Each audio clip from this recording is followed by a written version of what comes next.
ተዋህዶ መሸሸጊያዬ ኦርቶዶክስ መጠለያዬ ሰላምሽ ከፍ ይበልልኝ እናቴ ሁሌም ኖሪልኝ ሰላምሽ ከፍ ይበልልኝ እናቴ ሁሌም አውላካት አቤት ወንድም ጋሼ አቶ ገዱን አየሽው? ምን ገጠመው? የአሜሪካ ሄዶ ፓርኪንግ እየሰራ እና አይገርምም? ይሄ ምን ይገርማል? በእምነቱ ቦታ ደግሞ በመንግስቱ ሚሊየን መሀይም በዘረፈው ሀብቱ ቪላ ሲደረድር ሀገሬን ሲያራቁት እሱ ንጹህ ሆኖ ባይኖረው ብዙ ሀብት ይሄ ምን ይገርማል? በስጋም በነፍስም ድነት ያሸልማል። በስመ አብ ወወልድ ወመንፈስ ቅዱስ አሐዱ አምላክ አሜን።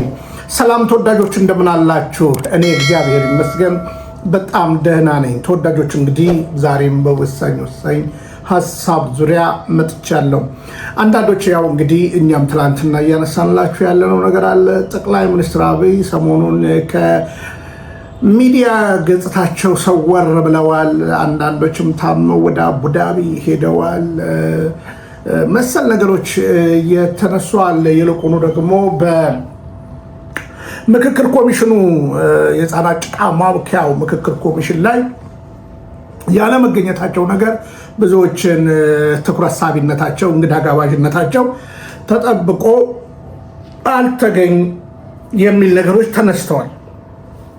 እንደኔ አንድ ፕሮቴስታንት ነኝ ወይም አንድ ሙስሊም ነኝ ባይ ለሸር ሲቀመጥ በአንድም በሌላ ከሚዲያ ገጽታ ራሱን የሚያጠፋበት የተለያየ ምክንያት ስላለ ይልቁን የዛሬ 4 ዓመት ግድም ትዝ ካላችሁ በዚህ ወቅት ላይ የምስጋና ጊዜ ብለው አድርጉ ተብሎ የታወጀበት ጊዜ ስትዝ ስለሚለኝ ሰውየው በሕክምና ሊቆይ ይችላሉ። አውቀው ደግሞ ወይ እንደሌላው ደግሞ ምሽግ ገብቼ ደግሞ ልጸልይ እያሉ ወይንም ያው እንደተለመደው እንዴት ልጨርሳቸው ተብሎ ዛሬ በወለጋ ያለውን እልቂት በዋነኝነት ተሰውረው እያፋፋሙት እንደሚኖሩ ተስፋ አደርጋለሁ። መቼም ትውልድ መንቃት አለበት ብዬ አስባለሁ። ህሊና ያለው ሰው ይህንን መንግስት እውነት እንደው አዋቱናል እንደው ጤነኛ ነው ብሎ ማሰብ ራሱ ጤነኛ ያልሆነ ሰው ብቻ ነው ይህንን ነገር ማለት የሚችለው።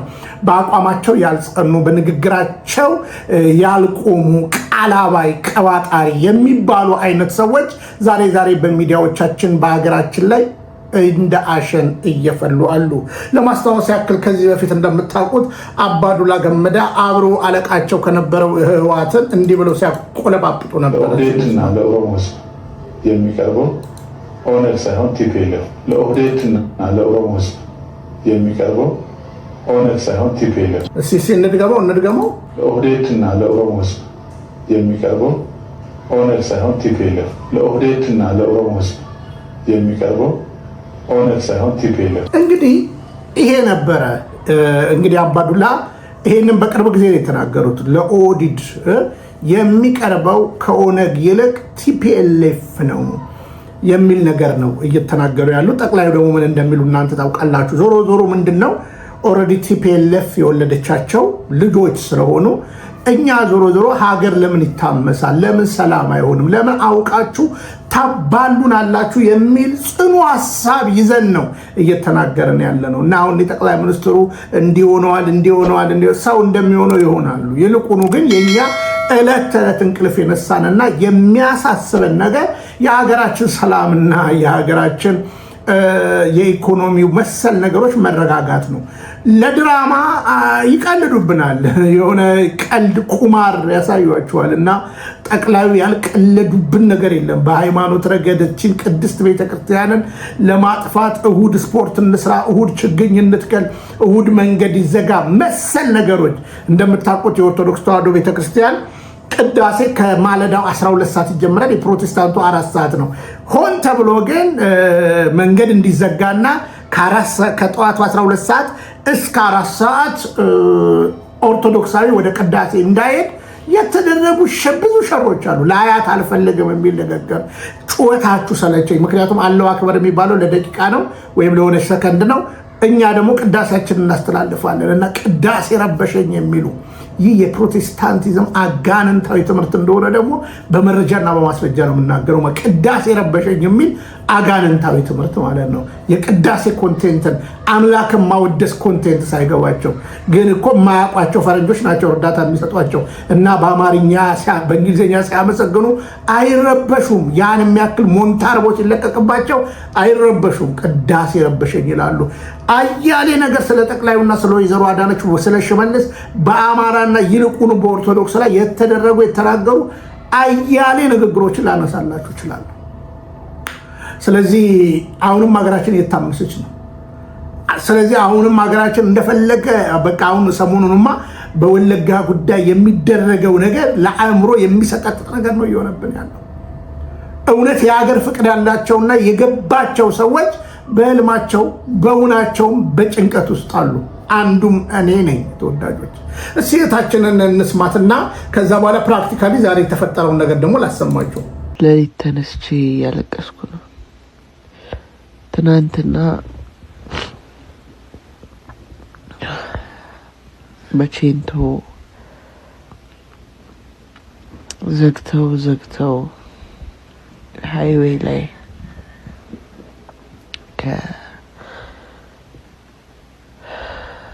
ከየት እንደሚመጡ ማላቃቸው ባሶች እጅግ በጣም ብዙ የባስ ቁጥር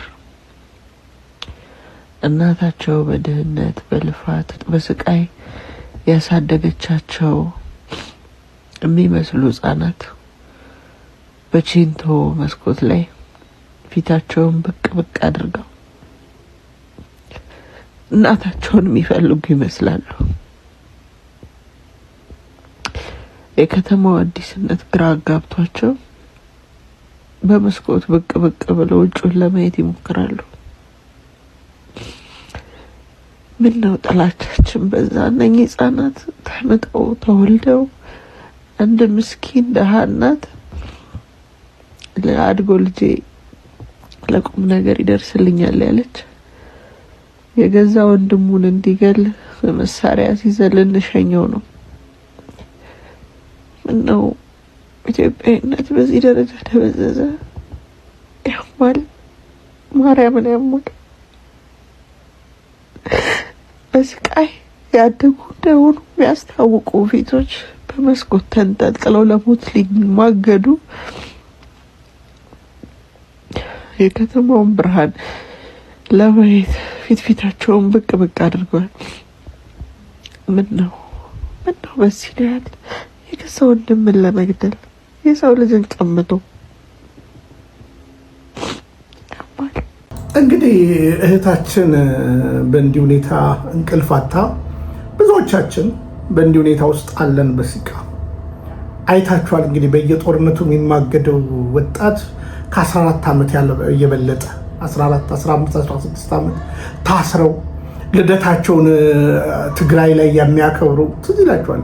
አያሌ ቪዲዮዎች አሳይቻችኋል።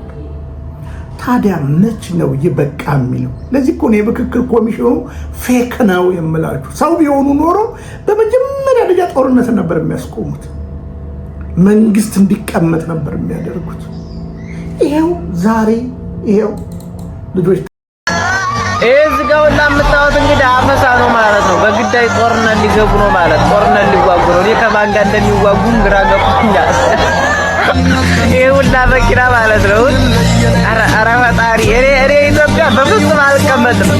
አዲስ አበባ የቀረ ሀገር የለም አልኳችሁ። ወላ አዳማ ነሽ ወላ ምንድን ነሽ? ወጣቱ እየተጫነ ይሄ ሁላ እዚህ ጋር የምታወጡ መኪና ማለት ነው።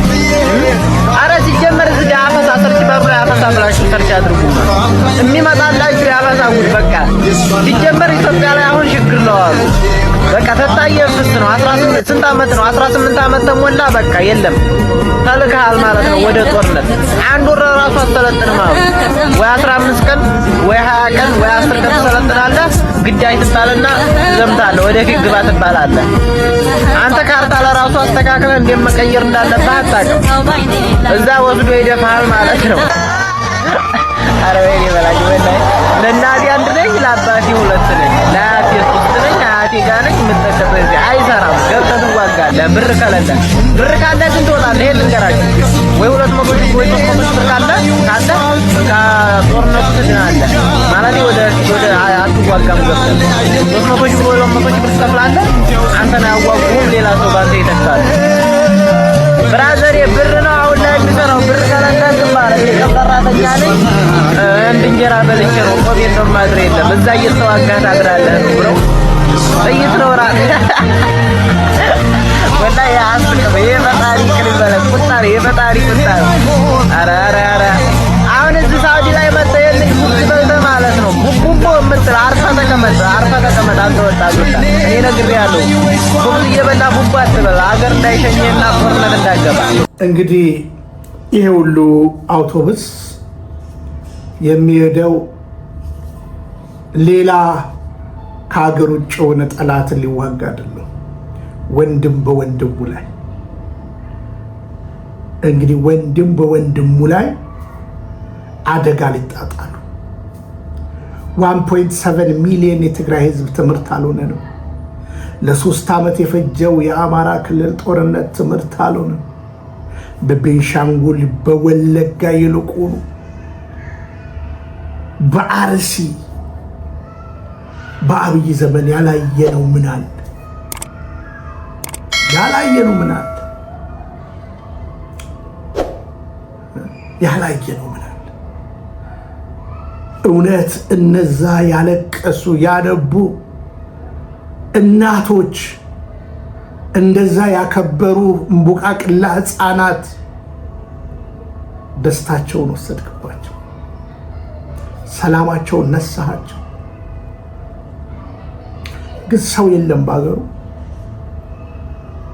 አሁን ሌላ ኃይል ሌላ የግብር ዝግጅት ይኸው የግብር ዝግጅት ቁጠሩት። የዛሬ 4 ዓመት ቁጠሩት። የዛሬ 8 ዓመት ሌላ የግብር ዝግጅት፣ ሌላ የጸብ ድግስ አይበቃም። ታዲያ ልጅ ማኛ ምን ክፉ አየች? በየክልሉ በየቦታው ከዚህ በፊት ከአንድ 2 ቪዲዮ አሳይተናችኋል። ምን አይነት ህፃናት እንደሆኑ እየተማገዱ ያሉት። ለትውስታ ያክል 1 2 ቪዲዮ ላሳያችሁና ለማለት ነው። ኡመር ብርሃኑ ጠርፋ ይባላሉ። ኦሮሚያ ክልል ነው። ቀበሌ አሮሰቦ ነው። እድሜ 15 ነው። 7ኛ ክፍል ነበርኩ። ከዛ ካርድ ወስዳለሁ ብዬ ወደ ትምህርት ቤት ስትሄድ ስማችን ተመዝግቦ ግቡ ብለን ካርድ ወስጄ ገባሁ። ከዛ ካርድ ወስጄ ስገባ ስማችን ጠርቶ በመኪና ተጭኖ ወደ ውርሶ ሄዱ፣ ወደ ስልጠና ቦታ። ከዛ እዚህ መጣን ማለት ነው ወደ ውጊያ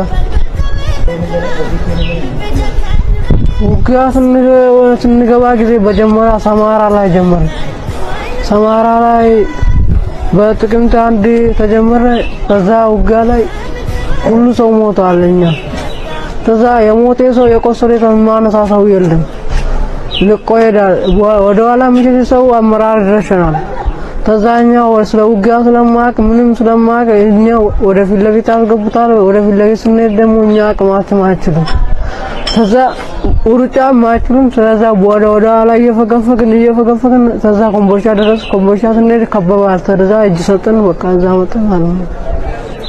የሞተ ልጆች ሐኪሞች አሸናፊ ይባላል። 2 ደግሞ አላውቅም። እኛ ሐኪም 4 ሐኪም ተረሽነዋል። እኛ ኮሎኔል አየነው ይባላል። እሱ 4 ልጆች ወደ ኋላ ስትሄዱ ሐኪሞች ተረሽነው እኛ ፊት ለፊት ተረሽነው እኛ አሳይተዋል። እሱ ማለት ነው የረሸነ ኮሎኔል አየነው።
እንግዲህ ዋሸን። በትምህርት ገበታ ላይ መቀመጥ ያለባቸው ህፃናት፣ መማር ያለባቸው ህፃናት፣ እንጀራ በልተው መጥገብ ያለባቸው ህፃናት በእንዲህ ሁኔታ እየተማገዱ። ግን አንድ እውነት ልንገራችሁ፣ የዚህ ሁሉ ነገር ዓላማው እመኑኝ ኦርቶዶክስ ተዋህዶን ማጥፋት ነው። ታላቂቷ ኢትዮጵያን አጋንንታዊ መንግስትን ለማስቀመጥ እውነተኛይቱ የክርስቶስን ቤተ ክርስቲያንን ማስወገድ ነው። ባለማህተብን ይሄን መቼም እነግራችኋለሁ፣ ቢመራችሁ መዋጥ አለባችሁ። ደጋግሜ እነግራችኋለሁ። አሁን አንዳንድ እነ አብይ አለቅላቂዎች በዶክተር ደጉና ለምንድን ነው በዚህ ጦርነት አብይን የሚቃወሙ ለምን አማራ ብቻ ይሆናል ምናምን ብለዋል። ሌላው ስላልተነካ ነው። ይኸውም ጉራጌ ክልል ተጀምሮላል፣ ሲዳማ ክልል ተጀምሮላል። እያንዳንዱ ሲደርስበት ይነካል። በድሮን እስካሁን ሲዳማ አልተደበደበም፣ ጉራጌ ክልል አልተደበደበም። እና እመኑኝ እግዚአብሔር በቃ ይለናል። ግን ማዝነው አዋቂ ነን ብለው 4000 የ60 የ50 የ40 የ70 ዓመት አለጋውያን አስተሳሰባቸው ግን የ4 ዓመት የሆነ ተሰብስበው ይቀልዱባታል። እቺ ነገር ሰምታችኋል። አቶ ብርሃኑ ነጋ ካስፈተነው ውስጥ 12% ነው ያለፉት። ከ50 በላይ ያመጡት 12% ብቻ ናቸው።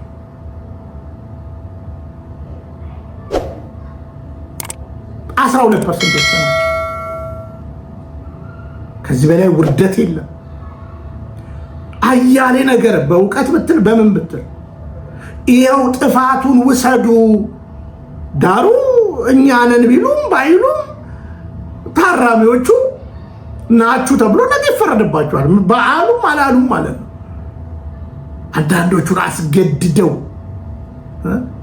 ይኸው ዛሬ አንፈርም ያሉትን ደግሞ ከታሰሩበት ቦታ አፍነው ወስዷቸዋል። ሌሊት ይኸው መሰረት ሚዲያን ዘጋዋ ማየት ትችላላችሁ። እኔም እንግዲህ አባ ሳሙኤልን ጠንቅቄ ስለማቀው እስር ቤቱ ክሮስ ቼክ አድርጌያለሁ። ታስረው በሌሊት ወስዷቸዋል። አንፈርምም ያሉት ወደ 30 አካባቢ ናቸው። አንጥረዋቸዋል። አንፈርምም ያሉትን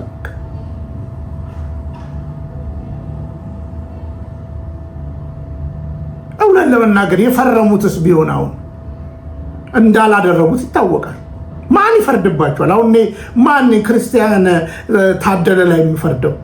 ቢፈርም አሁን እኔም ቢል ተገዶ እንደሆነ አውቃለሁ። አንዳንዶቻችሁ ስትፈርዱም አይቻልም። ቢሞት ይሻሏል ምናምን ስትሉ አይቻልም። እኛ እናውቃለን እኮ ንጹህ ሰው መሆኑን እናውቃለን። ከፓርላማ ላይ እኮ እንዳሰሩት እኮ እናውቃለን። አንፈርድበትም። የፈረሙት ላይም አንፈርድም፣ ያልፈረሙት ላይም አንፈርድም። በነገራችን ላይ ፎርጅድ ስራ ለብልጽግና አዲስ ነገር ነው እንዴ? ባይፈረሙም እኮ ፈረሙ ሊባል ይችላል። ፈረሙ ሊባል ይችላል። ስለዚህ አዋቂ ያለ የሶሎሞን ዘመን ትዝ ይላችኋል። ከሶሎሞን በኋላ የነበሩት የነገስታት ዘመን ትዝ ይሏችኋል። አባቴ በእንዲህ ገርፏችሁ ነበር፣ እኔ ደግሞ በዚህ ገርፏችኋለሁ ያለ ጨካኝ አማካሪ ያጣ ከፍንዳታዎች ጋር የዞረ ታስታውሱታላችሁ። ዳሩ መጽሐፍ ቅዱሳዊ ጥቅስና የመጽሐፍ ቅዱስ እውነትን ብናብራራው ምን ይገባችኋል? ግን በቃ የሚል ሰው ጠፋ። ይሄው አፈሳው እንደዚህ ሆኖ ወንድሙ ዳግመኛ በ2019 ብቻ ሀገር ጦርነት ግን እግዚአብሔር ጣልቃ ይገባል። ሰሞኑን ብዙ ሰዎች አጀንዳቸውን ወደ ገዱ አንዳርጋቸው ጋር አድርገዋል። ህፃናቱ ጭምር ቅድም በመግቢያዬ እንዳሰማኋችሁ በሚገርም ሁኔታ አሁንም ልድገምላችሁ እንደዚህ እየገለጡ አውላካት አቤት ወንድም ጋሼ። አቶ ገዱን አየሽው? ምን ገጠመው? የአሜሪካ ሄዶ ፓርኪንግ እየሰራ እና አይገርምም? ይሄ ምን ይገርማል? በእምነቱ ቦታ ደግሞም በመንግስቱ ሚሊየን መሀይም በዘረፈው ሀብቱ ቪላ ሲደረድር ሀገሬን ሲያራቁት እሱ ንጹህ ሆኖ ባይኖረው ብዙ ሀብት ይሄ ምን ይገርማል? በስጋም በነፍስም ድነት ያሸልማል። እንግዲህ ይህ እውነት ነው። እኔ አልዋሽም። የወይዘሮ አዳነች አቤቤ ባለቤት እና ልጆቻቸው በአሜሪካ ነው ያሉት፣ በተገዛ ቤት ውስጥ ጋሽ ተሾመ። አብዛኞቻችሁ የኢትዮጵያ ሀብትን አሳልፋችሁ ብዙ ነገር አድርጋችኋል።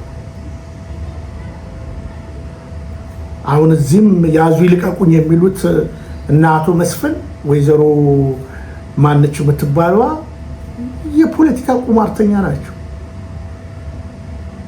አሁን ምክክር ኮሚሽን ተባለ። ህፃናት በእንዲህ ሁኔታ ወደ ጦርነት እየተማገዱ ነው። አሁንም ጦርነት በወለጋ ከባባድ ነገር የተፈጠረው ትላንት ነግሬያችኋለሁ። 3 ቤተክርስቲያን ተቃጥሏል። አይናችን እያየ ሶማሊያ ላይ እነ ሙስጠፌ ቤተክርስቲያንን እያፈረሱ ነው። የኛ አባቶች ደግሞ በደላሎች በእናቱ ዳንኤል ክብረት እየተሞካሹ በእናንተ ዘመን ግቢው ጸርቷል እየተባሉ ዝም ብለዋል። እኛማ ጠንክረን ነገራችን እናደርቀን ሀሳብ መቻል ነው እንጀምራለን። ግን ሁሉ ዘለዚህ ታሪክ ተጠያቂ ነው። አንዳንዱ ቀልድ ላይ ነው፣ አንዳንዱ የምንስቅበት ጊዜ አይደለም። እነግራችኋለሁ እውነተኛይቱን የክርስቶስ ቤተክርስቲያንን ለማጥፋት በዓለም ታሪክ የተደረገው ሴራ አሁን ኢትዮጵያ ውስጥ በሙሉ ኃይላቸው እያደረጉት ነው። ማን ያሸንፍ ይሆን? ሶሎሞን እንዳለው ለሁሉም ጊዜ አለው። የጠቢቡ ቃል እንስማ።